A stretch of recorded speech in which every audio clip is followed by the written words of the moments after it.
Good evening, everyone.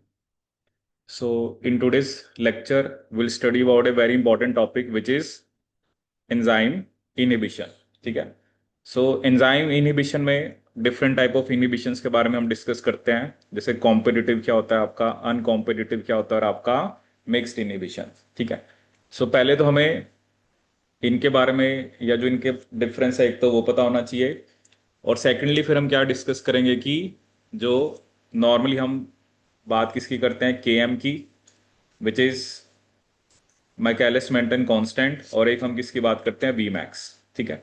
So mainly हमें ये देखना है कि इनहिबिटर की प्रेजेंस की के कारण या due to the presence of inhibitor K M और वी मैक्स पे क्या बेसिकली डिफरेंस आता है. ठीक है. तो देखते हैं इसके बारे में.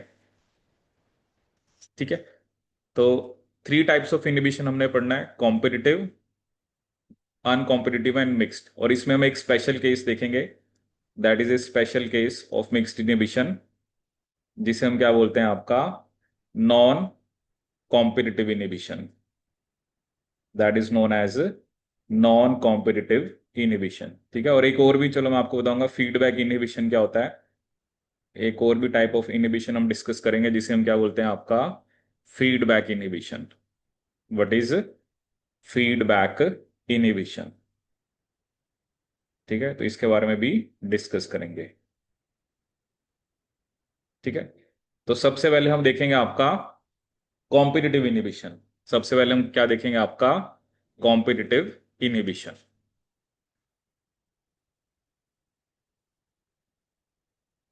Competitive inhibition.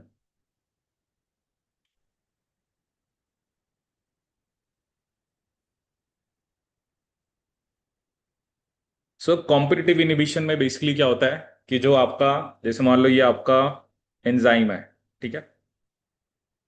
तो जैसे एंजाइम के अंदर क्या होती है, एक एक्टिव साइट होती है. ये जो साइट होती है इसे हम क्या बोलते हैं, आपकी एक्टिव साइट. एंजाइम के अंदर एक साइट होती है जिसे हम क्या बोलते हैं, एक्टिव साइट. ठीक है. अब नॉर्मली तो यहां पर क्या लगता है आपका, सबस्ट्रेट. नॉर्मली क्या लगता है यहां पर, सबस्ट्रेट. ठीक है. बट जो आपका इनहिबिटर है वो भी सेम एक्टिव साइट के लिए क्या करता है आपका, कंपीट करता है. ठीक है. अब वो डिपेंड करता है, अगर सबस्ट्रेट लग गया तो there is formation of enzyme substrate complex. ठीक है. और अगर एंजाइम सबस्ट्रेट कॉम्प्लेक्स बना, सो फिर वो किस में कन्वर्ट हो जाएगा, प्रोडक्ट के अंदर. ठीक है. और दूसरी साइड अगर उसके साथ इनहिबिटर लगा तो that will lead to formation of enzyme inhibitor complex. जैसे ये एंजाइम के साथ सबस्ट्रेट लगा और दूसरा हमने क्या शो करा यहां पर, इनहिबिटर. ठीक है. अगर तो एंजाइम सबस्ट्रेट कॉम्प्लेक्स बन गया, so this will lead to formation of enzyme plus product. Enzyme plus product.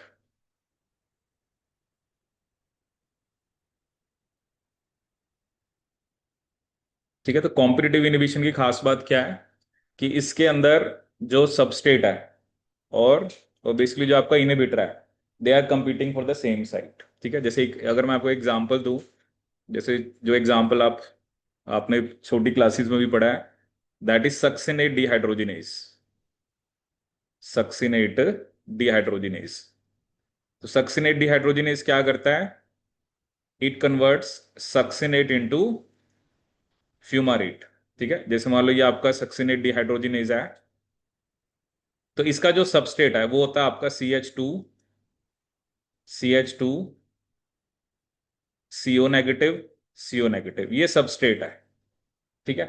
और जो इनहिबिटर है, अगर मैं इनहिबिटर का स्ट्रक्चर यहां ड्रॉ करूं, that is simply CH2 CO negative, CO negative. जैसे इसमें 3 कार्बन है, उसमें 4 कार्बन है, बट यू कैन सी कि इनका जो स्ट्रक्चर है वो रिजेंबल कर रहा है. ठीक है ना. सिर्फ इसमें जैसे डिफरेंस क्या है कि इसमें एक CH2 एक्स्ट्रा है. ठीक है. और इसके अंदर आपका एक ही, मतलब इसमें 3 कार्बन है, उसमें 4 कार्बन है. ठीक है. ये है सक्सिनेट. क्योंकि सक्सिनेट डिहाइड्रोजिनेज क्या करता है, वो सक्सिनेट से फ्यूमारेट बनाता है. और ये क्या, मैलोनेट. ये क्या आपका, मैलोनेट. ये क्या आपका, मैलोनेट. ठीक है. तो सक्सिनेट जो है वो सबस्ट्रेट है. देखो क्या ना, इनहिबिटर तो तभी, inhibitor should have resemblance, it should have resemblance with the substrate, only then वो सेम एक्टिव साइट के लिए compete करेंगे। ठीक है। अगर तो मेरा सबस्ट्रेट लग गया तो फ्यूमारेट बना देगा, अगर इनहिबिटर लग गया तो वो एंजाइम को ब्लॉक कर देगा। ठीक है। जैसे ये इमेज भी हम देखते हैं। ठीक है। जैसे ये दिखा रखना, एंजाइम है, सबस्ट्रेट लगा तो ES complex and enzyme plus product. ठीक है। लेकिन अगर आपका इनहिबिटर लग गया so that will lead to formation of EI complex. ठीक है। तो ये हमारा कॉम्पिटिटिव इनिबिशन है। तो कॉम्पिटिटिव इनिबिशन में हम किसकी बात करते हैं? एक्टिव साइट की। Substrate and inhibitor are competing for the same active site. ठीक है। अब मेनली हमें यहां पर क्या समझना है? मेनली जो पॉइंट हमें यहां पर समझना है वो देखना है ग्राफ। वो हमें क्या देखना है? ग्राफ। ठीक है। अब बेसिकली यहां से हम इस ग्राफ के थ्रू समझेंगे कॉम्पिटिटिव इनिबिशन को। ठीक है। तो इस ग्राफ में हमें क्या बता रखा है?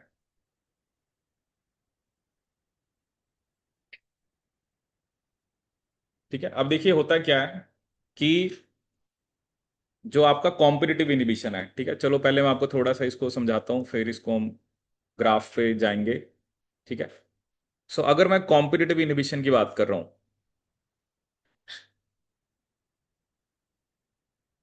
If I am talking about competitive inhibition,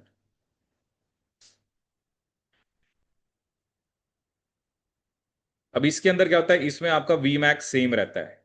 क्या सेम रहता है? V max. बट जो के एम है वो इंक्रीज करता है। क्या करता है? इंक्रीज करता है। ठीक है। अब ये तो एक थ्योरेटिकल क्वेश्चन आएगा कि जब कॉम्पिटिटिव इनिबिशन होता है तो मेरा जो वी मैक्स है वो क्या करता है? सेम रहता है। के एम क्या करता है आपका? इंक्रीज करता है। ठीक है। जैसे मैं आपको ग्राफिकल फॉर्म में दिखाता हूं। अगर हम यहाँ पर सिंपल सा एक ग्राफ ड्रॉ करें। ठीक है। जैसे जैसे आपका जो लाइन वर्बोर प्लॉट था। ठीक है।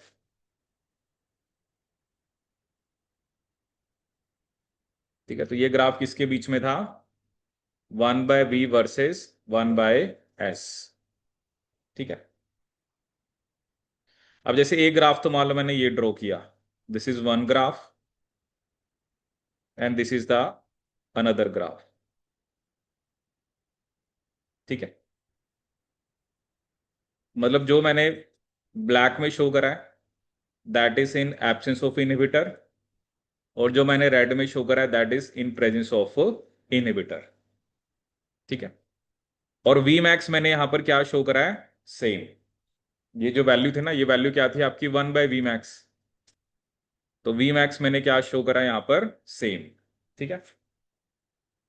अब ये जो वैल्यू होती है, ठीक है, जो आपको ये वैल्यू दिख रही है यहां पर, ठीक है, ये एक्चुअली क्या होता है? वैसे ये वैल्यू क्या होती थी? -1/Km, जो हमने ग्राफ में डिस्कस किया था।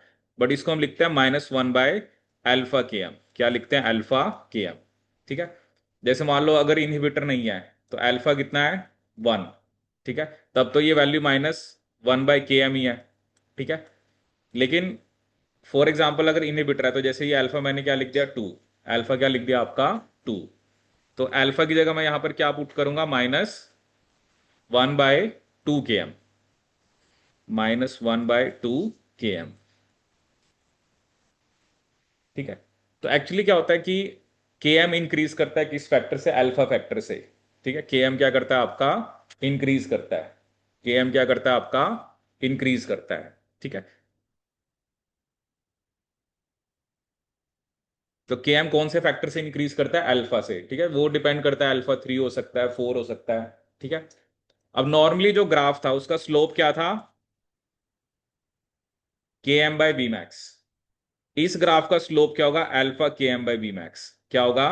Alpha Km/V max. देखो कल मैंने आपको सिंपल ग्राफ बनाया था 1/V और 1/S के बीच में। तो ये वैल्यू 1/V मैक्स थी, ये -1/Km था, और स्लोप मेरा क्या था? Km/V max. ठीक है। लेकिन अभी मैं आपको क्या बता रहा हूं, जो Km है वो इंक्रीज करता है। ठीक है। और वो किस फैक्टर से इंक्रीज करता है वो भी हम डिस्कस करेंगे कि वो किस किस पे डिपेंड करता है। जैसे अभी अल्फा मैंने यहाँ पे 2 लिखा है, अल्फा 3 हो सकता है, कुछ भी हो सकता है। ठीक है। एक्चुअली अल्फा का एक फॉर्मूला होता है दैट इज 1+I/Ki। आई यहां पर क्या है? Concentration of inhibitor. और के आई एक तरह से इनहिबिशन कांस्टेंट होता है। के आई क्या आपका इनहिबिशन कांस्टेंट। आई यहां पर क्या है concentration of inhibitor. I is the concentration of inhibitor. ठीक है। तो alpha is equal to 1 + I/, KI। ठीक है। अब ये तो क्या है, ये तो चलो थ्योरेटिकली हमने समझा कि बी मैक्स सेम रहता है, के एम इंक्रीज करता है। ठीक है। और अल्फा की वैल्यू हम कैसे निकालते हैं, एग्जाम में जो क्वेश्चन आता है वो आपको अल्फा भी निकालना होता है कई बारी। ठीक है। और वो भी हम क्वेश्चन डिस्कस करेंगे तो आपको आइडिया होगा। ठीक है। बट मेन अब इस चीज को हमने समझना है कि वी मैक्स कैसे सेम रह रहा है और के एम इंक्रीज करने का क्या मतलब है। ठीक है। अब जैसे मान लो, चलो मैं आपसे एक बेसिक क्वेश्चन पूछता हूं। मान लो मैंने आपको कहा कि मेरे पास 100 एंजाइम के मॉलिक्यूल्स हैं। कितने एंजाइम के मॉलिक्यूल्स हैं? 100। ठीक है। मैंने आपको कहा कि मेरे पास, देखो अगर हम मैक्सिमम की बात करें, ठीक है, अगर हम बात करें कि मैक्सिमम वेलोसिटी क्या हो सकती है, तो मैक्सिमम वेलोसिटी हो सकती है, क्योंकि 100 एंजाइम है। ठीक है। आप ये मान के चलो कि 100 एंजाइम है और 100 सबस्ट्रेट हो। ठीक है। मतलब सारे के सारे सबस्ट्रेट एंजाइम के साथ बाइंड करें और प्रोडक्ट बना दे। ठीक है। वो हम एक जस्ट इमेजिन कर रहे हैं कि ये हमारे लिए वी मैक्स होगा। ठीक है। कि सारे के सारे सबस्ट्रेट एंजाइम के साथ लगे। अब चलो एंजाइम 100 ही है। ठीक है। चलो सबस्ट्रेट भी 100 है। अब मान लो 50 इनहिबिटर आ गए। 50 इनहिबिटर आ गए, तो क्या वी मैक्स अचीव होगा? आपने 100 सबस्ट्रेट है, वो सब 100 सबस्ट्रेट 100 एंजाइम के साथ लगते हैं और 100 प्रोडक्ट बनते हैं, वो मेरा मैक्सिमम वेलोसिटी है। ठीक है। अब 50 इनहिबिटर आ गए, और ये इनहिबिटर कॉम्पिटिटिव इनहिबिटर है जो सेम एक्टिव साइट के लिए कंपीट कर रहा है। तो क्या वी मैक्स अचीव होगा? लेकिन हम तो कह रहे हैं वी मैक्स सेम है। अभी हमने क्या लिखा है यहां पर कि कॉम्पिटिटिव इनहिबिशन के अंदर वी मैक्स क्या होता है? सेम होता है। ठीक है। अब अगर हम इस पॉइंट ऑफ व्यू से सोचें, तो चलो 50 इनहिबिटर हैं, 100 सबस्ट्रेट हैं, तो ऐसा हो सकता है कि चलो मान लो कि 70 सबस्ट्रेट लग गए और 30 इनहिबिटर लग गए। क्योंकि है तो ये सब चीजें क्या ना रैंडम ही है। आपके पास एक सॉल्यूशन है, उसमें एंजाइम है, उसमें सबस्ट्रेट है, उसमें इनहिबिटर है। तो ऐसा तो है नहीं ना कि अगर 50 इनहिबिटर होंगे तो ऐसा तो है नहीं कि सारे सबस्ट्रेट लगेंगे। ठीक है ना, कुछ ना कुछ तो इनहिबिटर लगेंगे, चाहे वो 10 लगे, चाहे 20 लगे, चाहे 30 लगे, वो डिपेंड करता है। इनहिबिटर ज्यादा होगा तो ज्यादा चांसेस है एंजाइम के साथ लगने के। तो अगर इनहिबिटर लग रहा है, अब आप कह रहे हो कि सिर्फ 70 सबस्ट्रेट लग रहे हैं, 70 प्रोडक्ट बन रहे हैं, बट वो तो वी मैक्स अचीव ही नहीं हुआ, क्योंकि वी मैक्स तो मेरे लिए 100 है। क्योंकि 100 प्रोडक्ट बनने चाहिए। मैक्सिमम तो एक ही चीज होती है ना। आपने कोई भी चीज हम कहते हैं मैक्सिमम है, अब आप एग्जाम देने गए तो मैक्सिमम 100 मार्क्स हैं, तो उससे ज्यादा तो नहीं आ सकते ना। मैक्सिमम तो मैक्सिमम ही होता है ना। कोई चीज मैक्सिमम से आप ये नहीं कह सकते ना कि वो मैक्सिमम से कोई चीज नीचे हो सकती है, बट कोई चीज मैक्सिमम से हम ऊपर नहीं लिख सकते जब हमने कह दिया वी मैक्स। ठीक है। अब आप कह रहे हो कि इनहिबिटर की प्रेजेंस में वी मैक्स अचीव हो रहा है, इसका क्या मतलब है? ठीक है। तो इसका क्या मतलब है, मैं सबस्ट्रेट को बढ़ाऊंगा। ठीक है। मैं क्या करूंगा? सबस्ट्रेट को इंक्रीज करूंगा। अब मैं क्या करता हूं, एंजाइम मेरे पास 100 ही है, चलो जी ठीक है। ठीक है। इनहिबिटर चलो 50 ही है, उसको नहीं अब हमने कुछ करना है। सबस्ट्रेट कितने थे मेरे पास? 100। मैं 100 की जगह कर देता हूं 1000। मैं 1000 की जगह कर देता हूं 10,000। मैं सबस्ट्रेट को इतना ज्यादा बढ़ा दूंगा, एंजाइम 100 ही है। ठीक है। उसके अराउंड मान लो 10,000 सबस्ट्रेट है, 50 इनहिबिटर है, तो कौन बाइंड करेंगे? सो मैं सबस्ट्रेट की कंसेंट्रेशन को इंक्रीज कर रहा हूं by increasing the concentration of substrate. मैंने 10,000 सबस्ट्रेट के मॉलिक्यूल कर दिए, 50 इनहिबिटर, तो आपने सबस्ट्रेट इतना ज्यादा बढ़ा दिया कि आपने इनहिबिटर के प्रेजेंस को खत्म ही कर दिया। ठीक है ना। जैसे हम ये उसमें भी पढ़ते हैं, प्लांट फिजियोलॉजी में हम पढ़ते हैं रुबिस्को। रुबिस्को की CO2 के साथ भी रिएक्शन होती है, ऑक्सीजन के साथ भी होती है। लेकिन अगर आपने पढ़ा हो 11th क्लास में, C4 प्लांट्स जो होते हैं, उसमें क्या होता है कि मेसोफिल सेल्स होता है, बंडल शीथ सेल्स होते हैं। तो बंडल शीथ सेल्स में CO2 भर देते हैं। CO2 इतनी ज्यादा होती है कि रुबिस्को फिर ऑक्सीजन के साथ रिएक्शन ही नहीं दिखाता। तो इसी तरह से यहां पर है, किसी भी एंजाइम के अराउंड, जैसे ना मान लो एंजाइम है, रुबिस्को है, उसके अराउंड 100 CO2 है, 100 ऑक्सीजन है, तो वो तो दोनों के साथ रिएक्शन दिखा सकता है। लेकिन वही 100 की जगह अगर 1000 10,000 CO2 हो जाए तो वो CO2 के साथ ही रिएक्शन दिखाएगा। तो हमने यहां पर क्या करा, हमने सबस्ट्रेट को बढ़ाया।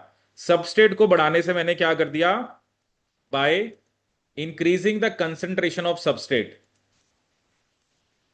By increasing the concentration of substrate, ठीक है, वही नलीफाई या कुछ भी आप लिखते हैं, nullify the effect of inhibitor. क्योंकि वी मैक्स तो देखो ना, if you are saying V max achieve हो रहा है, तो वो तो इनहिबिटर की एब्सेंस में अचीव हो रहा है, and we are saying in the presence of inhibitor we are also achieving V max. तो ये कैसे पॉसिबल है? ये सिर्फ तभी पॉसिबल है जब आप किसको इंक्रीज करोगे, सबस्ट्रेट को, ठीक है। इसलिए हमने क्या कहा है, हमारा के एम इंक्रीज होता है। पहले जिस सबस्ट्रेट की कंसेंट्रेशन पे वी मैक्स बाय 2 अचीव हो रहा था, अब उस पे नहीं होगा। Now you have to give more substrate, अब आपको ज्यादा सबस्ट्रेट देना पड़ेगा। तो जितना ज्यादा सबस्ट्रेट दोगे, आपको उतना ही क्या मिलेगा, उतना ही आप वी मैक्स को अचीव कर पाओगे। अब वो कितना इंक्रीज करना पड़ता है, वो इनहिबिटर की कंसंट्रेशन पे डिपेंड करता है। अगर इनहिबिटर ज्यादा है तो सबस्ट्रेट ज्यादा, मतलब फोल्ड इंक्रीज करना पड़ेगा।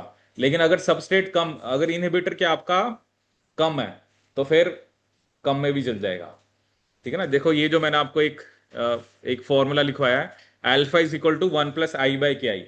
अगर मेरा इनहिबिटर ज्यादा है तो मेरा अल्फा भी ज्यादा आएगा। अल्फा ज्यादा आएगा तो अल्फा ही वो फैक्टर है जिससे आपने सबस्ट्रेट की कंसंट्रेशन को इंक्रीज करना है। ये ना के एम के आगे मैंने अल्फा लगाया है। इनहिबिटर की कंसंट्रेशन ज्यादा तो अल्फा ज्यादा, इनहिबिटर की कंसंट्रेशन कम तो अल्फा भी कम। आए समझ में ये? अभी मैं आपको क्वेश्चन कराता हूं। देखो एक क्वेश्चन क्या आएगा, ये फर्स्ट क्वेश्चन है, ठीक है, कि होता क्या है, ठीक है, वी मैक्स सेम के एम इंक्रीज। दूसरा ये क्वेश्चन है, वो आपको ग्राफ बनाएगा, इनमें से कौन सा ग्राफ कॉम्पिटिटिव इनहिबिशन का है। तो आपने देखना है जिसमें वी मैक्स सेम है, जिस ग्राफ में वी मैक्स सेम होगा वो कॉम्पिटिटिव इनहिबिशन है। और तीसरा क्वेश्चन आएगा अल्फा से रिलेटेड, ठीक है, किससे रिलेटेड आएगा आपका, अल्फा से।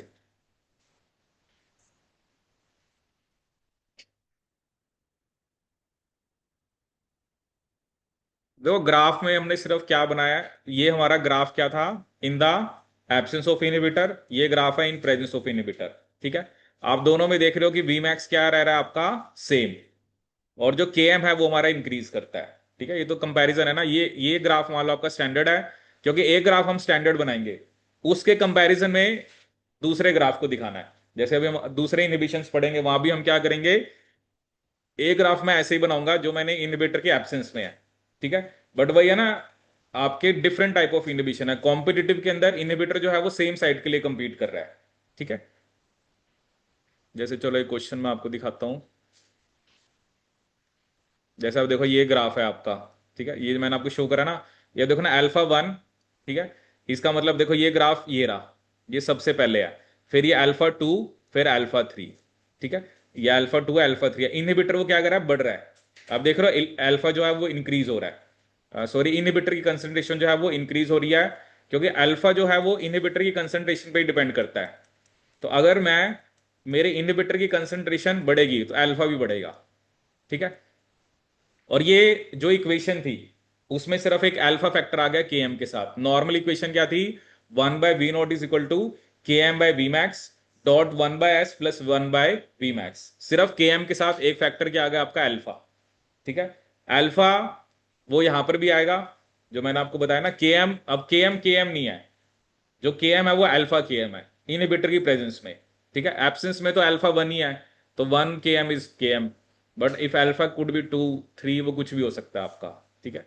चलो एक क्वेश्चन मैं आपको दिखाता हूँ, वो हम ट्राई करते हैं, उससे आपको थोड़ी सी क्लैरिटी होगी। एक सिंपल सा क्वेश्चन पहले आपको कराते हैं। देखो अब ये क्वेश्चन है आपके सामने,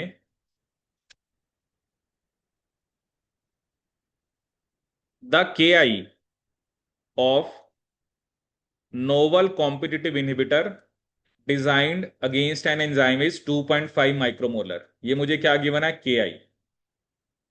the enzyme was assayed in the absence और प्रेजेंस ऑफ इनहिबिटर। अब इनहिबिटर की कंसंट्रेशन कितनी गिवन है, 5 micromolar, 5 micromolar under identical conditions. The K M in the presence of inhibitor was found to be 30 micromolar. वो कह रहा है जो के एम है in the presence of inhibitor was found to be 30 micromolar. तो आप मुझे बताओ कि जो के एम है वो एब्सेंस ऑफ इनहिबिटर में कितना होगा?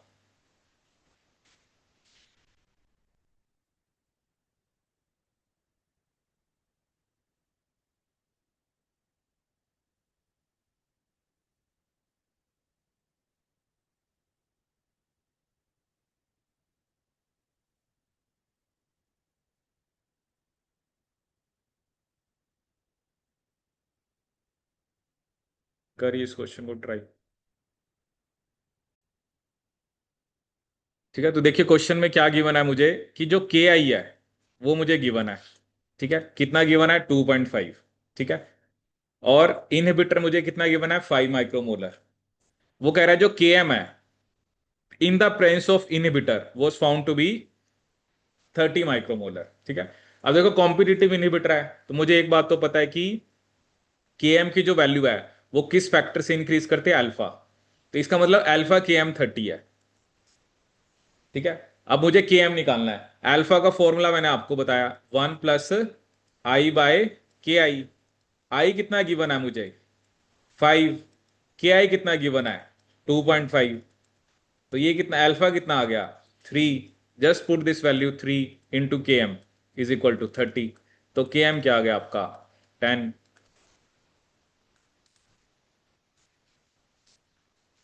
जो भी बायो के एग्जाम्स होते हैं ना, लाइफ साइंस बायोलॉजी के, उनमें कैलकुलेशन तो कॉम्प्लेक्स आती ही नहीं है। तो आपको बस ये बताओ कि फॉर्मूला क्या है।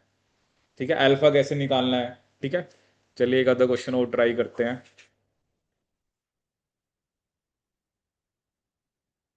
जैसे ये क्वेश्चन आप करके दिखाओ। वो कह रहा है कि जो के एम है और वी मैक्स है जो एंजाइम का, वो 4 millimolar and 0.1 nanomolar per hour in the presence of 1.5 millimolar inhibitor. जो के एम है वो कितना हो गया? के प्राइम लिख दिया उसने, और वी मैक्स कितना लिखा उसने? 0.1। तो वो पूछ रहा है कि के आई निकालो।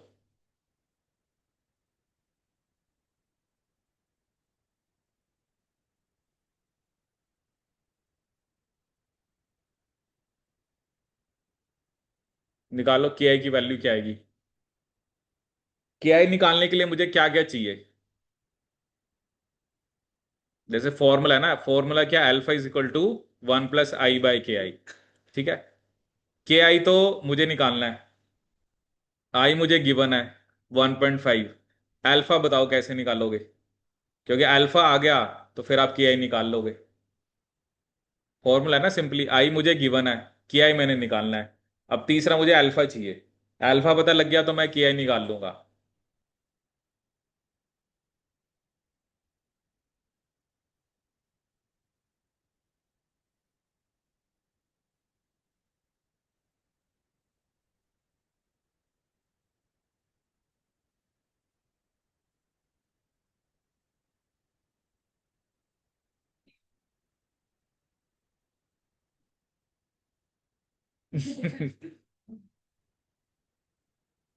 स्लोप के एम बाय बी मैक्स था ना, तो अल्फा का क्या लेना देना वहां पे? तो स्लोप भी तो पता होनी चाहिए उसके लिए आपको।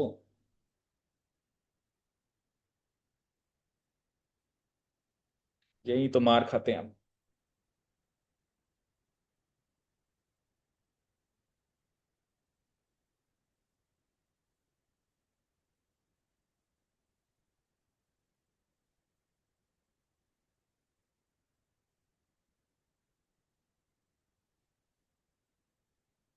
अल्फा बताओ क्या आएगा पहले। अल्फा आया किसी का?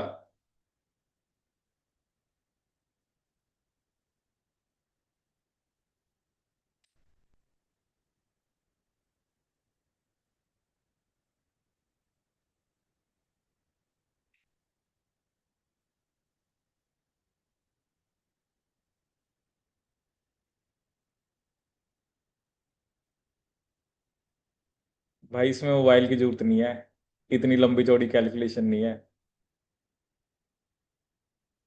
जरूरत नहीं है इसमें मोबाइल यूज करने की। अल्फा की वैल्यू बताओ पहले क्या आएगी। तो देखो यार। कितनी? 12? नहीं यार, इतनी ज्यादा तो नहीं चाहिए हमें। अब आप एक चीज बताओ, वी मैक्स सेम दिख रहा है आपको?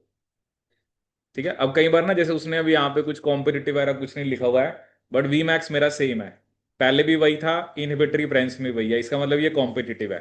ठीक है, पहले के एम की वैल्यू कितनी थी? 4, अब कितनी है? तो मैंने अभी आपको क्या बताया था कि जब कॉम्पिटिटिव इनहिबिटर होता है तो के एम क्या करता है? इंक्रीज। तो ये जो के एम प्राइम है, ये क्या होगा? जो इंक्रीज्ड वैल्यू है वो उसको क्या लिखोगे? 6 तो गिवन है, 6 को किसके इक्वल लिखेंगे? इन the presence of inhibitor K M क्या होता है? अल्फा के एम। फिर वही क्वेश्चन दोबारा मैं पूछ रहा हूं, अल्फा के एम। फिर आप बता रहे हो के एम कितना गिवन है आपको? 4।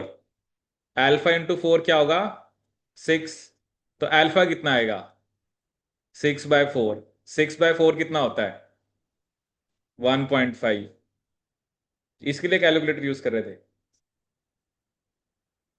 कुछ करने की जरूरत ही नहीं है, वी मैक्स का तो कुछ करना ही नहीं है हमने। ऐसे ही थोड़ा, अब जैसे मैंने ये बताया था कि नैनो है, उसको मिली में करने लग गए थे, फिर वही बात, वो उसकी तो जरूरत ही नहीं है। देखो मैंने सबसे पहले फॉर्मूला लिखा कि मुझे क्या निकालना है? के आई। मुझे के आई निकालना है ना, इनहिबिटर मुझे गिवन है, मुझे अल्फा चाहिए। वी मैक्स का मैंने क्या करना है यहाँ पे बताओ? अब क्या होगा? अल्फा आ गया, अल्फा की वैल्यू कितनी आई? 1.5 is equal to 1 plus 1.5/KI। अब 1.5 -1 कितना हो गया? -1 इज इक्वल टू 1.5/KI। तो ये कितना आ गया? 0.5 इज इक्वल टू 1.5/KI। तो के आई कितना आएगा? 1.5 डिवाइडेड बाय 0.5। तो क्या आंसर आएगा? ये 3। तो ये मेरा आंसर है।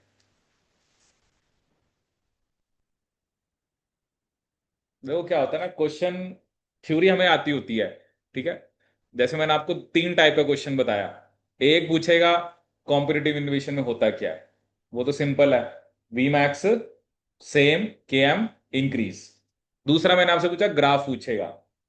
तीसरा मैंने आपको क्या कहा? जो मैंने आपको 2 क्वेश्चन कराए। अब ये क्या होता है ना, अब इसी चीज को तो हमें पिक करना है।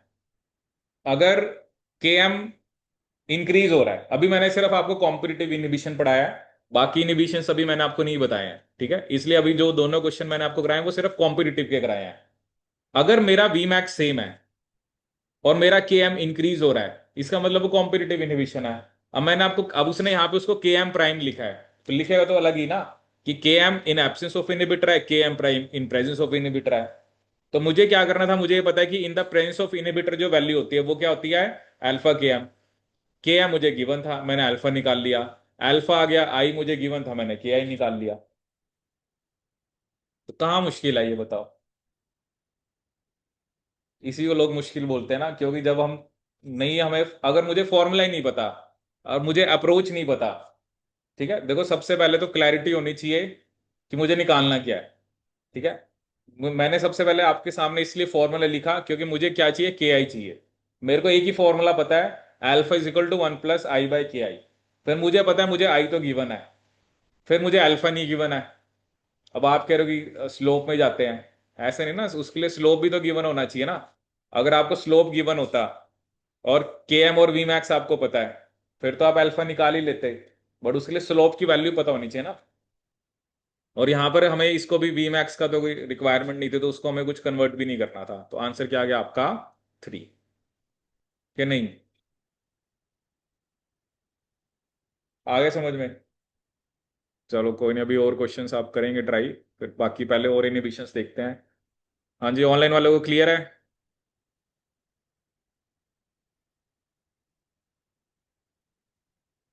ये तो ऐसे टॉपिक्स होते हैं, बस अगर आपको इसमें रटना नहीं है ज्यादा, आपको बस मतलब अगर ऐसे टॉपिक्स को रिवाइज करना हो ना, और एक बार अच्छे से आता है तो 10 मिनट लगते हैं, क्योंकि उसमें कुछ है ही नहीं, सब कुछ वो है कि कुछ कुछ पॉइंट्स है। देखो 3 टाइप के मैंने आपको क्वेश्चन बताए, और ये 3 टाइप के क्वेश्चन आते हैं, कोई भी इनहिबिशन है, ठीक है। मतलब ये चलो अल्फा वाला ज्यादा इसमें लगता है, बाकी होता क्या है इनहिबिशन में, क्या हो रहा है के एम और वी मैक्स पे, और दूसरा ग्राफ, ठीक है। अभी और इनहिबिशन देखेंगे तो आपको क्लैरिटी होगी कि किस टाइप का क्वेश्चन वो हमसे पूछते हैं। ठीक है, सो वेरी इजी, इसमें कोई ऐसा मुश्किल नहीं है, क्योंकि कुछ क्वेश्चंस मैं आपको दूंगा ना, तो जब आप खुद ट्राई करोगे, ठीक है, तो फिर आपको समझ आएगी कैसे मैंने क्वेश्चंस को करना है। ठीक है, अब नेक्स्ट हम बात करते हैं किसकी, अनकॉम्पिटिटिव इनहिबिशन की। किसकी बात करेंगे, अनकॉम्पिटिटिव इनहिबिशन। तो अनकॉम्पिटिटिव इनहिबिशन में हम किसकी बात करते हैं, एक्चुअली इसमें जो इनहिबिटर है वो एलोस्टेरिक साइट पे बाइंड करता है, अनकॉम्पिटिटिव इनहिबिशन।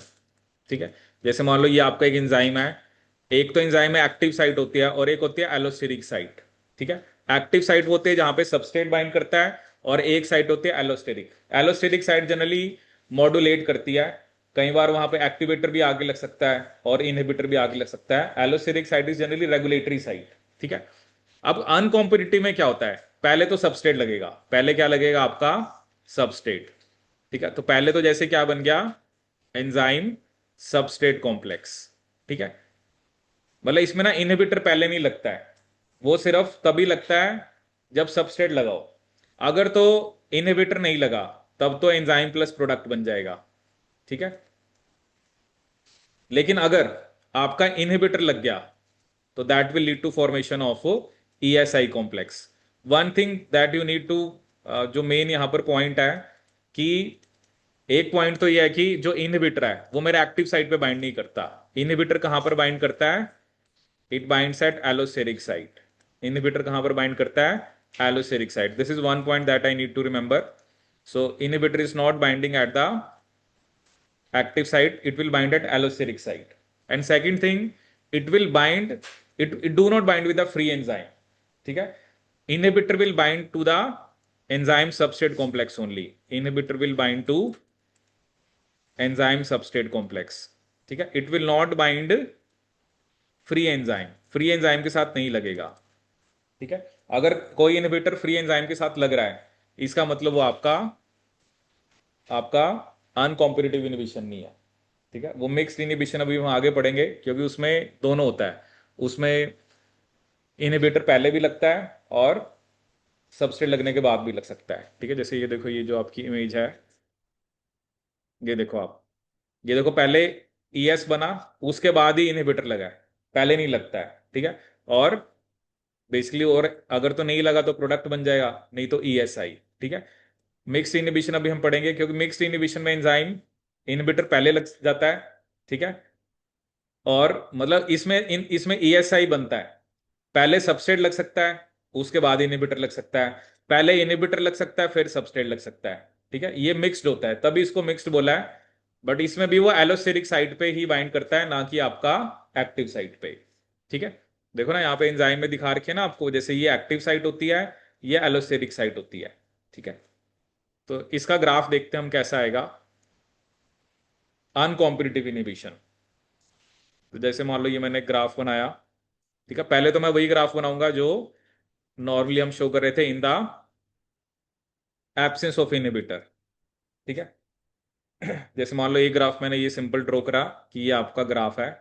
ठीक है, अब जो इनहिबिटर की प्रेजेंस में है वो ग्राफ हम ड्रॉ करते हैं इन the presence of inhibitor. So this is the other another graph that I get. ठीक है, this is in absence of inhibitor, this is in presence of inhibitor. ठीक है, अब यहां पे जो वैल्यू होती है, जो हम के एम लिखते हैं, जैसे सबसे पहले नॉर्मली हमने क्या लिखा था, -1/km। ठीक है, जब हमने बात करी कॉम्पिटिटिव इनहिबिशन की, कॉम्पिटिटिव की, तब वहां पर वैल्यू मैंने क्या लिखी, -1/α/km। ठीक है, इसमें हम क्या लिखते हैं, -α'/km, -α'/km। ठीक है, जैसे यहां पे वैल्यू फॉर एग्जांपल 1 है अल्फा प्राइम की। ठीक है, और यहां पे अल्फा प्राइम की वैल्यू कितनी है, फॉर एग्जांपल 2 है। ठीक है, तो ये वैल्यू तो ऑब्वियसली -1/km ही रहेगी, बट ये वैल्यू क्या होगी आपकी, -2/km। तो इसमें एक्चुअली km डिक्रीज करता है, इसमें km क्या करता है आपका, डिक्रीज करता है। ठीक है, तो एक तो आपको क्या ध्यान रखना है कि अनकॉम्पिटिटिव इनिबिशन में के एम क्या करता है, डिक्रीज। के एम यहां पर डिक्रीज करने का मतलब क्या है ना कि जो इनहिबिटर की प्रेजेंस में जो एंजाइम है उसकी सबस्ट्रेट के लिए एफिनिटी क्या होगी, इसका मतलब कम होगी। ठीक है ना, क्योंकि के एम हमें एफिनिटी बताता है। ठीक है, तो के एम इसमें डिक्रीज करता है। और अगर हम बात करें वी मैक्स की, तो वी मैक्स क्या कर रहा है? हम्म, जैसे ये वैल्यू जो है ये इन द एब्सेंस ऑफ इनहिबिटर है, ये प्रेजेंस में है, तो वी मैक्स क्या कर रहा है मेरा, डिक्रीज। वी मैक्स क्या करता है, डिक्रीज। अब देखो इसका क्या मतलब है, जैसे अब ग्राफ में हमें क्या लग रहा है कि ये वैल्यू ज्यादा आ रही है, बट ये वैल्यू 1/V max की है। ठीक है, अब मैं अगर आपसे सिंपली पूछूं कि 1/3 बड़ा होता है या 1/2? 1/2। अब 3 बड़ा होता है या 2 बड़ा होता है? अब अगर मैं यहां पे लिख रहा हूं, अगर 1/2 और 1/3 में से मुझे लिखना है, तो मैं यहां पे क्या लिखूंगा? जैसे मुझे इंक्रीजिंग ऑर्डर में जाना है ना, आउट ऑफ 1/3 एंड 1/2, जैसे ये दो पॉइंट है, एक ये पॉइंट है एक ये पॉइंट है, इस पॉइंट पे मैं 1/3 लिखूंगा या 1/2? क्योंकि दैट इज 0.33। ठीक है, और ऊपर मैं क्या लिखूंगा, दैट इज 0.5। तो 1/V max तो इंक्रीज कर रहा है, बट वी मैक्स की वैल्यू यहां पे कितनी थी, 3, और यहां पे कितनी है, तो वी मैक्स क्या कर रहा है, तो 1/V max इंक्रीज कर रहा है। देखो ना, 3 और 2 में 3 बड़ा है, लेकिन 1/3 और 1/2 के अंदर 1/2 बड़ा है। तो वी मैक्स क्या करता है मेरा यहां पे, डिक्रीज, और के एम भी डिक्रीज करता है। तो एक क्वेश्चन हमसे ये पूछा जाएगा कि अनकॉम्पिटिटिव इनिबिशन में के एम और वी मैक्स पे क्या फर्क पड़ता है, दोनों क्या करते हैं आपके, डिक्रीज करते हैं। ठीक है, अब देखो क्या ना, यहां पर वो वाली सिचुएशन नहीं हो सकती जो हमारी कॉम्पिटिटिव इनिबिशन में थी। कॉम्पिटिटिव इनिबिशन के अंदर जो इनिबिटर और जो सबस्ट्रेट थे, they were competing for the same active site. ठीक है, अब इसमें आप क्या ना, इसमें इनिबिटर तो कहीं और बाइंड कर रहा है, इसमें इनिबिटर वहां तो नहीं कंपीट कर रहा ना, it is not competing for the active site. तो अगर आप सबस्ट्रेट को बढ़ाओगे भी सही, तो यहां पे कुछ फर्क नहीं पड़ेगा। ठीक है ना, उसमें तो क्या था, देखो ये वाला जो केस था, इसमें तो आपको पता है कि यही साइट है जहां पे सबस्ट्रेट लगना है, जहां पे इनिबिटर को पे लगना था। सबस्ट्रेट को मैं बढ़ा देता हूं बहुत ज्यादा, तो मैंने इनिबिटर की प्रेजेंस को खत्म कर दिया। बट यहां पर तो इनिबिटर की साइट ही अलग है और सबस्ट्रेट की साइट अलग है, तो यहां पर तो वो वाला कंसेप्ट लग ही नहीं सकता ना कि हम सबस्ट्रेट को बढ़ाते जाते हैं, क्योंकि substrate and inhibitor they are not competing for the same site. Substrate की बाइंडिंग साइट अलग है, इनहिबिटर की बाइंडिंग साइट अलग है। तो यहां पर सबस्ट्रेट को बढ़ाने से कुछ नहीं होगा। ठीक है, कि हम सबस्ट्रेट को बढ़ा देंगे तो उससे क्या हो जाएगा, इनहिबिटर ने तो अपनी जगह पे बाइंड करना है। जब दोनों की बाइंडिंग साइट सेम थी, तब सबस्ट्रेट को बढ़ाने का फायदा है। बट जब दोनों की बाइंडिंग साइट सेम नहीं है, तब सबस्ट्रेट को बढ़ाने का कोई फायदा नहीं है, क्योंकि इनहिबिटर ने तो अपनी जगह पे बाइंड करना ही करना है। ठीक है, तो अनकॉम्पिटिटिव इनहिबिशन के अंदर मेरा वी मैक्स और के एम दोनों क्या करते हैं, डिक्रीज करते हैं। ठीक है, अब जैसे दिखाता हूं आपको एक आधा क्वेश्चन इस पे बेस्ड, फिर मैं आपको ग्राफ भी दिखाता हूँ वाला, तो कॉम्पिटिटिव वाला है। देखो एक तो क्वेश्चन ये था, an enzyme catalyse reaction was measured in the presence and absence of an inhibitor for an uncompetitive inhibition।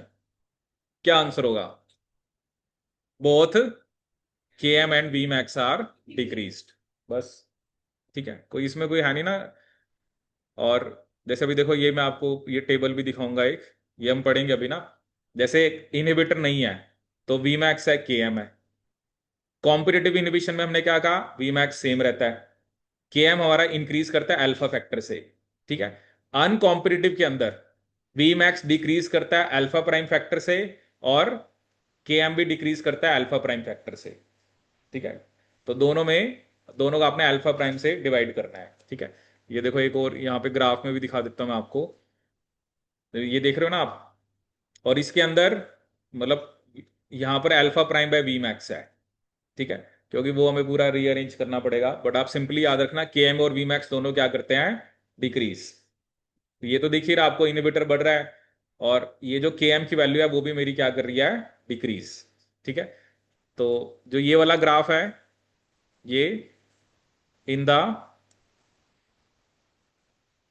ये इन द एब्सेंस ऑफ इनहिबिटर है, और बाकी जो दोनों ग्राफ हैं वो इन द प्रेजेंस ऑफ इनहिबिटर है। देखना अल्फा प्राइम, इसका भी वही फॉर्मूला होता है 1 + i/ki।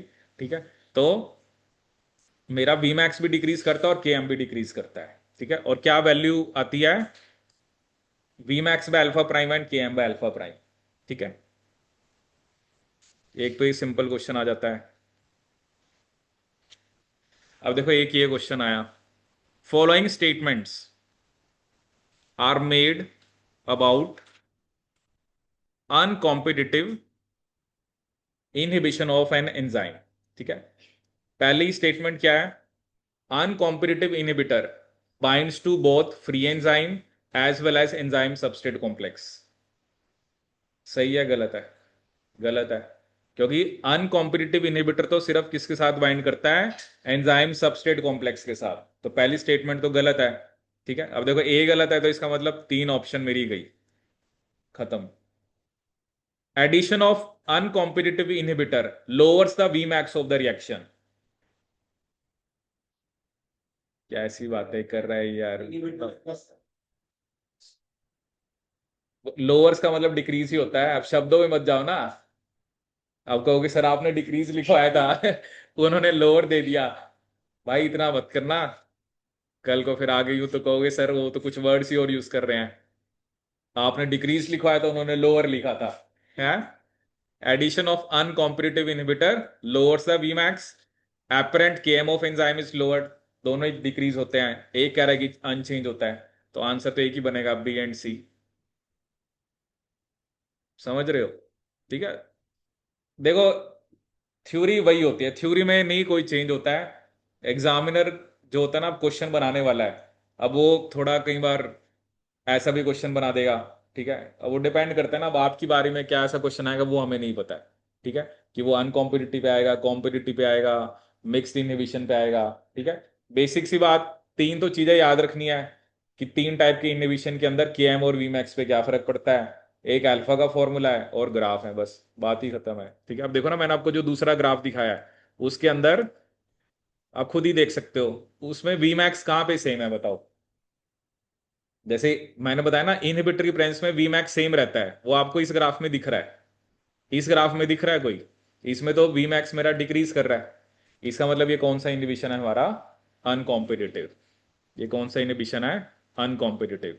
ठीक है, अब मैं आपको बताता हूं किसके बारे में, मिक्स्ड। ये जैसे मैंने आपको पहले भी बताया, अब मिक्स्ड में क्या होगा, इसमें इनहिबिटर पहले भी लग सकता है। ठीक है, जैसे आप देख सकते हो कि मतलब इसमें फ्री एंजाइम के साथ भी इनहिबिटर लग सकता है, जो भी हमने क्वेश्चन किया उस हिसाब से, मतलब मिक्स्ड इनहिबिशन अगर होता तो फिर वो स्टेटमेंट क्या होती आपकी, सही होती, कि इनहिबिटर फ्री एंजाइम से भी लग रहा है, फ्री का मतलब सबस्ट्रेट नहीं लगा है, उसको हम फ्री एंजाइम बोलते हैं। ठीक है, फ्री का मतलब ये नहीं है कि फ्री का है, तो एंजाइम इनहिबिटर कॉम्प्लेक्स बन गया। ठीक है, तो उसके बाद सबस्ट्रेट भी लग रहा है। दूसरा क्या है कि सबस्ट्रेट पहले लग गया, इनहिबिटर बाद में लग गया, इसमें दोनों, इसमें इनहिबिटर के पास दोनों ऑप्शन है। जो लाइन अभी हमने पढ़ी कि इनहिबिटर फ्री एंजाइम और एंजाइम सबस्ट्रेट कॉम्प्लेक्स दोनों के साथ बाइंड करता है, अनकॉम्पिटिटिव के लिए ये स्टेटमेंट गलत है, बट मिक्स के लिए स्टेटमेंट क्या है हमारी, सही है, कि वो पहले भी बाइंड कर सकता है और सबस्ट्रेट लगने के बाद भी बाइंड कर सकता है। ठीक है, अब इसमें आप देखोगे तो जैसे अगर मैं यहां पर आपको दिखाऊं ग्राफ, इसके अंदर बेसिकली क्या होता है, इसके अंदर भी हमारा जो, जैसे इसमें जो ग्राफ आपको दिख रहा है, इसमें के एम इसमें भी डिक्रीज करता है, वी मैक्स इसमें भी डिक्रीज करता है। ठीक है, जैसे ये मैं ना आपको यहां से समझाता हूं, जैसे वी मैक्स तो वी मैक्स पे अल्फा प्राइम आ रहा है। ठीक है, मतलब इधर भी डिक्रीज करेगा। अब जो देखो क्या है ना, मैक्सिमम से वैल्यू तो देखो ज्यादा कोई होती नहीं है। ठीक है, वो भी आप बस ये याद रखना, सिर्फ कॉम्पिटिटिव में मेरा वी मैक्स सेम रह रहा है, बाकी दोनों में डिक्रीज करेगा। ठीक है, अब इसमें क्या था अल्फा के एम, इसमें क्या है K M by alpha prime, और इधर क्या है अल्फा के एम बाय अल्फा प्राइम। देखो पहले वाले में हमने क्या लिखा था, जो जो आपका कॉम्पिटिटिव था उसमें आपने कहा था के एम इंक्रीज करता है, कौन से फैक्टर से, अल्फा से। ठीक है, और देखो वो इंक्रीज होने का यही लॉजिक है कि आप वी मैक्स को अचीव कर पाओ। ठीक है, that is why we were increasing the concentration of substrate. इसमें आपने लिखा के एम बाय अल्फा प्राइम, इसमें आपने क्या लिखा, अल्फा के एम बाय अल्फा प्राइम। अब इसमें एक स्पेशल केस बनता है, अगर अल्फा और अल्फा प्राइम इक्वल है तो के एम फिर सेम रहेगा। इसे बोलते हैं हम नॉन कॉम्पिटिटिव इनिबिशन। अगर ये दोनों वैल्यू इक्वल हुई तो कट गई, फिर के एम चेंज नहीं होता है। इसको हम क्या बोलते हैं, non competitive inhibition. It is a special case of, जो मैंने आपको स्टार्टिंग में बताया था कि नॉन कॉम्पिटिटिव जो इनिबिशन है वो किसका स्पेशल केस है आपका, it is a special case of mixed inhibition. ये किसका स्पेशल केस है, मिक्स्ड इनिबिशन का। इसके अंदर अल्फा और अल्फा प्राइम क्या होते हैं आपके, इक्वल। इसमें अल्फा और अल्फा प्राइम क्या होते हैं, इक्वल। तो अगर अल्फा और अल्फा प्राइम इक्वल है तो हमारा के एम क्या रहता है आपका, आपका सेम रहता है। आया समझ में ये? ठीक है, जैसे अब देखो एग्जाम में उसने क्वेश्चन ही पूछ लिया, उसने ग्राफ की फॉर्म में पूछा। वो कह रहा है कि for a reversible non competitive inhibition of enzyme choose the plot that you would use to determine K M. तो मैं नॉन कॉम्पिटिटिव में क्या देखूंगा, जैसे अब देखो ये है, ये लिखा है उसने, ये इनहिबिटर की प्रेजेंस में ये नो इनहिबिटर। अब ये वाला कौन सा है हमारा, अनकॉम्पिटिटिव होगा। ये कौन सा होगा, कॉम्पिटिटिव होगा। ठीक है, ऐसे उसने एक और ग्राफ बना दिया। मेरे को वो देखना है जिसमें के एम सेम है। के एम देखो, अगर तो वी मैक्स सेम था तो वो ये कंडीशन है, अगर के एम सेम है तो मुझे यहीं पे रखना है ना। ठीक है, ये इन द इनहिबिटर के एब्सेंस में, ये प्रेजेंस में है। तो वी मैक्स तो मेरा क्या कर रहा है इसमें, वो तो डिक्रीज ही कर रहा है, क्योंकि हमने कहा ना कि ये वैल्यू और ये वैल्यू, ठीक है, क्योंकि वो ग्राफ ऊपर ही आएगा क्योंकि इसमें 1 बाय वी मैक्स तो ज्यादा है बट वी मैक्स कम है। के एम सेम देखना था मैंने, जिस ग्राफ में के एम सेम है वो नॉन कॉम्पिटिटिव है। ठीक है, लेकिन जैसे आपने मिक्स देखा ना, मिक्स्ड में हमने नहीं दिखाया, मिक्स में हमने सेम नहीं दिखाया के एम। इसमें आप देख रहे हो ना, इसमें अलग अलग वैल्यूज है। ठीक है, अब देखो ये तो यहाँ कहीं पे इंटरसेक्ट कर रही है ना, ना तो ये के एम है ना ये वी मैक्स है। तो इसके अंदर तो के एम डिफरेंट आ रहे हैं आपके। ठीक है, क्योंकि अल्फा और अल्फा प्राइम पे डिपेंड करेगा, किस पे डिपेंड करेगा, अल्फा और अल्फा प्राइम पे। ठीक है, और इक्वेशन भी आप देखो, आपने तीन, अगर मेरे को तीनों इक्वेशन को मॉडिफाई करना हो, नॉर्मल इक्वेशन क्या थी, 1/v is equal to K M by V max dot 1/s plus 1/v max. अगर यहां पे मैंने अल्फा लिख दिया तो ये कॉम्पिटिटिव है। ठीक है, अगर यहां पे अल्फा प्राइम लिख दिया तो ये अनकॉम्पिटिटिव है, और अगर अल्फा भी लिख दिया और अल्फा प्राइम भी लिख दिया तो ये मिक्स्ड है। और अल्फा और अल्फा प्राइम इक्वल का मतलब क्या है, वो that is a special case of mixed inhibition, जिसे हम क्या बोलते हैं आपका, non competitive inhibition. That is a special case. तो कॉम्पिटिटिव में वी मैक्स सेम, के एम इंक्रीज, अनकॉम्पिटिटिव में डिक्रीज करते हैं, मिक्स्ड में भी डिक्रीज करते हैं, but there is a special case of mixed inhibition जिसे हम क्या बोलते हैं, नॉन कॉम्पिटिटिव इनहिबिशन, इन विच के M remains the same but V max decreases. आया समझ में ये? इसमें कोई डाउट है तो बताओ। ठीक है, चलिए क्वेश्चन को ट्राई करते हैं। The graph below shows the plot of 1/v versus 1/s for an enzymatic reaction with the solid and dashed lines representing the reactions without and with an inhibitor respectively। ठीक है, तो solid line जो है वो inhibitor की absence में है, ये प्रेजेंस में है। ठीक है, अब देखो ये वैल्यू मैंने आपको क्या बताई थी, इट इज -1/α के एम। ठीक है, अब ये तो इनहिबिटर की एब्सेंस में है, जो ये इनहिबिटर के एब्सेंस में होगा ना, तो मतलब यहां पे तो -1/के एम किसके इक्वल है, -3। यही मतलब बना, तो के एम किसके इक्वल है यहां पर, 1/3। अब ये जो वैल्यू है, जो -1 है, ये क्या आपका -1/α K M, that is equal to -1। यही होगा, क्योंकि ये वैल्यू तो हमने क्या लिखी थी, -1/α के एम इज -1। ठीक है, अब चलो माइनस से माइनस तो कैंसिल हो गया, के एम की वैल्यू क्या है आपके पास, 1/3। तो 1/3 को मैं यहां पे लिखूंगा, तो 3 ऊपर चला गया, तो अल्फा मेरा कितना आ गया 3, कि नहीं? क्योंकि अल्फा 3 होगा, मतलब यहां पर 1/km की वैल्यू कितनी है, या 1/km को आप 3 लिख लो, तो 3 ऊपर आ गया और अल्फा उधर चला गया, तो अल्फा 3 आ गया। ठीक है। अब आई कितना गिवन है? 1। Alpha is equal to 1 + i/ki। Alpha कितना है मेरे पास? 3। इनहिबिटर कितना है? 1 इज इक्वल टू ki। 3 - 1 कितना आ गया? 2। 2 इज इक्वल टू, ये उधर चला गया ना, तो 2 इज इक्वल टू 1/ki। तो ki किसके इक्वल आया? 1/2। और 1/2 का मतलब 0.50। तो राइट आंसर इज सी।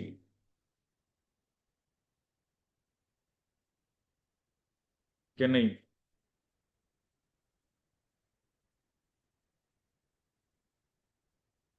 देख रहे हो एग्जामिनर कैसे कैसे क्वेश्चन बना के पूछ सकता है।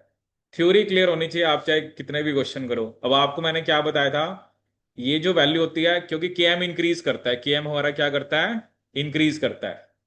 देखो जब मैंने आपको ग्राफ बनवाया है, देखो ये जो मैंने ग्राफ बनाया था, जब मैंने आपको कॉम्पिटिटिव इनहिबिशन बताया, तो मैंने क्या कहा था कि ये जो वैल्यू होती है, ठीक है, ये वैल्यू क्या होती है आपकी? -1 अल्फा के एम। देखो ये जो मैंने आपको स्टार्टिंग में बताया था, ये वैल्यू जो होती है -1 अल्फा के एम होती है। ठीक है, जब तो इनहिबिटर नहीं है, तब तो अल्फा 1 ही है। तो ये वैल्यू -1/km है। ये उस ग्राफ में कितनी थी? -3। और ये वैल्यू -1 अल्फा के एम कितनी थी? -1। ठीक है। तो जब मुझे -1/km पता है कितना होता है, तो अल्फा तो मैं निकाल ही सकता हूं। तो अल्फा मेरा वहां से कितना आया? 3। जो ये मैंने अभी क्वेश्चन आपको बताया, तो -1/km है -3, क्योंकि ये तो in the absence of inhibitor है। In the presence of inhibitor कितना आएगा आपका? दैट इज -1/अल्फा के एम। वो -1 है, माइनस से माइनस तो मैंने कैंसिल कर दिया। के एम की वैल्यू मेरे पास है, तो ये अगर मैं यहाँ 1/3 पुट करूँ, 3 ऊपर चला गया, तो और अल्फा को उधर ले जाना पड़ेगा, तो अल्फा 3 आ गया। जब अल्फा 3 आ गया, आई आपको गिवन है, तो के आई आप निकाल सकते हो। तो क्या आंसर आएगा? 0.50। ठीक है। थोड़ा सा आपको यह ना ध्यान से करना पड़ता है बस, और कुछ नहीं है। कॉम्पिटिटिव तो आपको पता लग ही गया था। ठीक है। फिर वही था, आई गिवन था, के आई निकालना था, अल्फा था नहीं हमारे पास। ठीक है।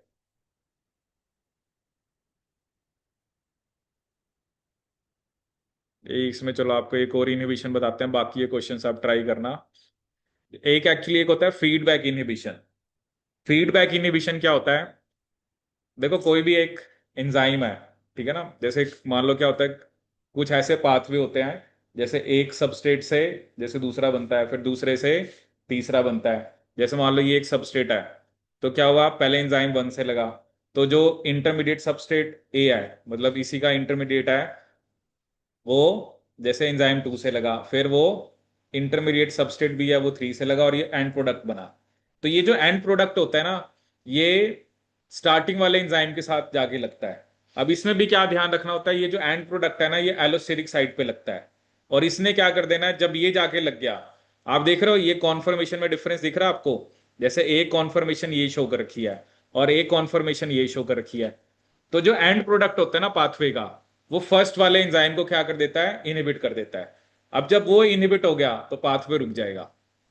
ठीक है ना। एक पाथवे होता है, जैसे ये देखो, ये एग्जांपल भी है यहाँ पर। जैसे उसने कहा कि एक अमीनो एसिड है एल थ्रियोनिन, उससे एंजाइम 1 होता है, वो ए बनाता है। जैसे ये एंजाइम दिखा रखा है थ्रियोनिन डिहाइड्रेटेज, ठीक है, हमें पूरा पाथवे नहीं देखना है। फिर ए बना, फिर एंजाइम 2 आया, फिर एंजाइम 3 ने सी बनाया, एंजाइम 4 ने डी बनाया, एंजाइम 5 ने एल थ्रियोनिन से एल आइसोल्यूसिन बना दिया। ठीक है। अब ये जो लास्ट प्रोडक्ट है उस पाथवे का, उसने जाके फर्स्ट वाले एंजाइम को इनहिबिट कर दिया। क्योंकि क्या होता है ना, कोई भी हमारे अंदर या कहीं पर भी किसी भी के अंदर जो पाथवे चल रहे हैं, जब हमें पता है कि जितना आइसोल्यूसिन चाहिए था, अगर उतना बन गया, तो उससे ज्यादा तो बनाना नहीं है। तो वो जो एंड प्रोडक्ट होता है ना पाथवे का, वही पहले वाले एंजाइम को इनहिबिट कर देता है। अगर ये एंजाइम इनहिबिट हो गया, तो आगे पाथवे नहीं चलेगा। मे भी चाहे एल थ्रियोनिन जितना ही पढ़ा हो, लेकिन अगर पाथवे के एंड प्रोडक्ट ने फर्स्ट वाले एंजाइम को इनहिबिट कर दिया, फिर तो आपका पाथवे वहीं रुक गया। इसे हम क्या बोलते हैं? Feedback inhibition. इसमें एग्जाम में यही क्वेश्चन आ सकता है कि जो एंड प्रोडक्ट होता है पाथवे का, वो एलोस्टेरिक साइट पे बाइंड करता है, it will not bind to active site. ठीक है, देखो ये जो एंजाइम्स है ना, इनकी कॉन्फर्मेशन होती है जब तो, अगर उस पर इनहिबिटर नहीं लगा हुआ है, ठीक है, ये सिर्फ प्रेजेंटेशन है ना कि उसकी शेप ऐसी है कि सबस्ट्रेट उसमें फिट आए। लेकिन जब उसके साथ कोई इनहिबिटर आगे लग जाता है तो दैट उसने एंजाइम की शेप चेंज कर दी। ठीक है, देखो जब भी आप एंजाइम काइनेटिक्स की बात करते हो ना, तो दो टाइप की हम बात करते हैं मेनली। अभी हमारा कंसर्न इनहिबिशन पे रहा है। ठीक है, कुछ एक्टिवेटर भी होते हैं। एक्टिवेटर क्या करेगा? वो बाइंड करेगा, उसकी बाइंडिंग से एंजाइम की सबस्ट्रेट के साथ जो एफिनिटी है वो बेटर होगी। इनहिबिटर के लगने से एंजाइम की सबस्ट्रेट के लिए एफिनिटी कम हो रही है। That is the point. ठीक है, तो मेन अभी हमने इनहिबिशन का पढ़ा है। होते एक्टिवेटर भी हैं, जैसे हम कहते हैं कि ये, जैसे आपने फॉर एग्जांपल पढ़ा था कि जब भी डी कार्बोक्सिलेज रिएक्शन होती है तो वहां पे टीपीबी चाहिए होता है, तो वो एंजाइम के साथ आगे लगता है, तो वो उसको एक्टिवेट कर रहा है ताकि एंजाइम अपनी रिएक्शन को अच्छी तरीके से कैटालाइज कर सके। इनहिबिटर लगने से एंजाइम जो है वो, उसकी कॉन्फर्मेशन में ऐसा चेंज आता है, या तो वो सबस्ट्रेट से बाइंड नहीं कर रहा है, या उसकी एफिनिटी जो है वो सबस्ट्रेट के लिए कम हो जाती है। ठीक है, तो ये डिस्कस किया हमने डिफरेंट टाइप ऑफ इनहिबिशंस। ठीक है, तो इसमें से जैसे ये फर्स्ट, सेकंड, थर्ड हमने कर लिया, फोर्थ भी कर लिया, फिफ्थ भी कर लिया, सिक्स्थ भी हो गया, एक सेवन्थ और एट्थ नाइन्थ मैंने आपको करवा दिया। ठीक है, तो ये हो गया आपका टॉपिक एंजाइम इनहिबिशन कंप्लीट।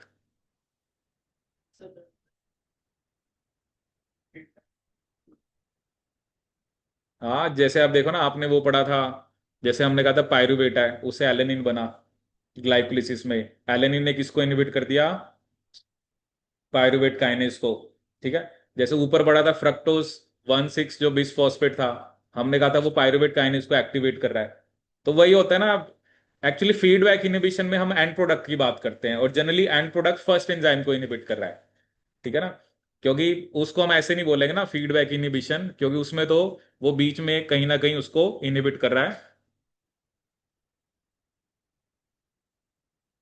ठीक है, तो उसमें हमने वो फीडबैक ना, फीडबैक में आप कह रहे हो जो एंड प्रोडक्ट है, और जैसे मल्टीपल स्टेप्स चल रहे हैं, वो फर्स्ट एंजाइम को इनहिबिट कर रहा है। जैसे अभी हमने यहाँ पे देखा कि जैसे एक अमीनो एसिड से दूसरा अमीनो एसिड बन रहा है, तो वो अमीनो एसिड जो एंड प्रोडक्ट है, उसने फर्स्ट वाले एंजाइम को इनहिबिट कर दिया। ठीक है, तो ये हो गया आपका इनहिबिशन कंप्लीट।